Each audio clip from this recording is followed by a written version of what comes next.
Okay, welcome to Chapter 2, Hands-On Exercise Number 1. We are working with the file called Loans, the Chapter 2 file called Loans, and we are the Townsend Mortgage Company, and we are issuing home mortgages. What our goal is, in this particular hands-on exercise, we're going to fill in the blue areas that you see on this particular spreadsheet. And in this one, we're going to focus in on relative cell references, absolute cell references, mixed cell references, and circular references. Later on in the chapter, we're going to work with some summary statistics, some basic functions, statistical functions like sum, average, median, min, max, and count. And then we're going to work with some date functions called some sample ones like today and year. Notice we have two particular worksheets on this file. We also have payment information as well as details. And on the payment information, and what we're going to do later is learn about if statements, VLOOKUPs, and the payment function. But more on that in a second. Our goal here in the details section is to talk about relative and absolute cell references. So the first thing that we're going to do is we need to figure out how much we should finance on each one of these mortgages. And what that is it's a simple subtraction. We're taking the house cost and subtracting the down payment. And that's the amount of the loan that someone's going to have to pay off to get this house. So we're going to write equals B8 minus C8. Now what's going to happen here is when we use autofill, it's going to say equals B9 minus C9 in the second row, B10 minus C10 in the third row, and so on. And so let's do that, and we'll show you how autofill works. Okay, and if we looked at the formula in D12, it's simply B12 minus C12. Okay, and that's what we call a relative cell reference. So each time we move down a column or across a row, it moves correspondingly to that column or row. Okay, in this case, when we pulled down autofill, we wanted it to use the dollar amounts in that particular row. Let's show you what an absolute cell reference is. Okay, let's say, for example, for whatever reason, I wanted to point to one cell each time. Okay, so if I wrote equals B5, for example, that would point to, don't worry about that, it would point to cell B5. And if I used autofill, well, the next one would point to B6, the next one would point to B7, next one to B8, the next one to B9, and so on. But I don't want that. Let's say I wanted to keep B5 absolute. So it's fixed no matter which value, which row in column 5 I was. So let's show you the absolute cell reference. I hit equals B5, and then I press the function 4 button, or F4. And notice it puts a dollar sign before the column and a dollar sign before the row. So it now says equals $B $5. Let's hit enter and see what happens when I use autofill now. It shows me the same value each time. Because I've held that particular value as an absolute reference, it doesn't matter what row I'm working in, it's always going to point to the same cell. So let's look at how we can use that in a formula.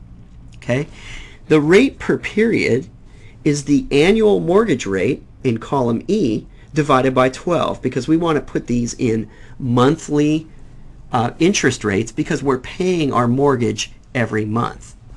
Okay, so to get that figure, we're going to use the annual rate, which is located in E8, and we're going to divide that by B5. Now we want to divide that by B5 each time. Okay, so we want the figure in row 9 and row 10 and row 11 and row 12 to always be divided by the same cell, B5. So again, to hold that constant, we put $B $5, or use the F4 button to make that happen. So now when I use autofill, each time it's going to be divided by the cell B5. So now we have used a relative cell reference, which is the one E8 without the dollar signs, and we have an absolute cell reference, both in the same formula.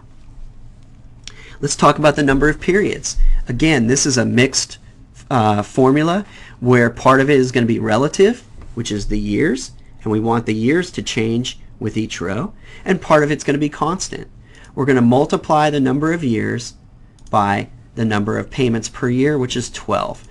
So how many payments are we going to make on this particular house loan? Well, it's 25 times cell B5, which is 12, but we want that B5 to be an absolute cell reference, so I hit F4. So in this particular mortgage, I'm going to make 300 monthly payments. When I use autofill, I can see that my final loan in row 12, I'm going to make 360 monthly payments. Finally, we're going to do the amount financed. The amount financed is simply the house cost, the percent finance, which is simply the amount financed divided by the house cost. So let's quickly do that. Amount financed is D8 divided by the house cost, which is B8. Okay, and I get 80% in this one. And again, these ones are both relative cell references because as we go down to the second row, we want to use the amount financed in row 9 divided by house cost in row 9. If we look at the number in I-10, we want to use the amount financed in I-10 divided by the house cost in I-10. Okay, so that's how we would do, that's how we work with absolute and relative cell references. I want to make one mistake on purpose and show you what a circular reference is. A circular reference is a cell that contains a formula that has that cell. So if we want to put the formula in I-8, we can't use I-8 in the formula. We're going to use, in this particular case, D8 divided by B8. But what happens if we accidentally make a mistake and instead of D8 divided by B8, I put I8 divided by B8? Okay? It says, careful, we found one or more circular references in your workbook that might cause your formulas to calculate incorrectly. FYI, a circular reference can be a formula that refers to its own cell value or refers to a cell dependent on its own cell value.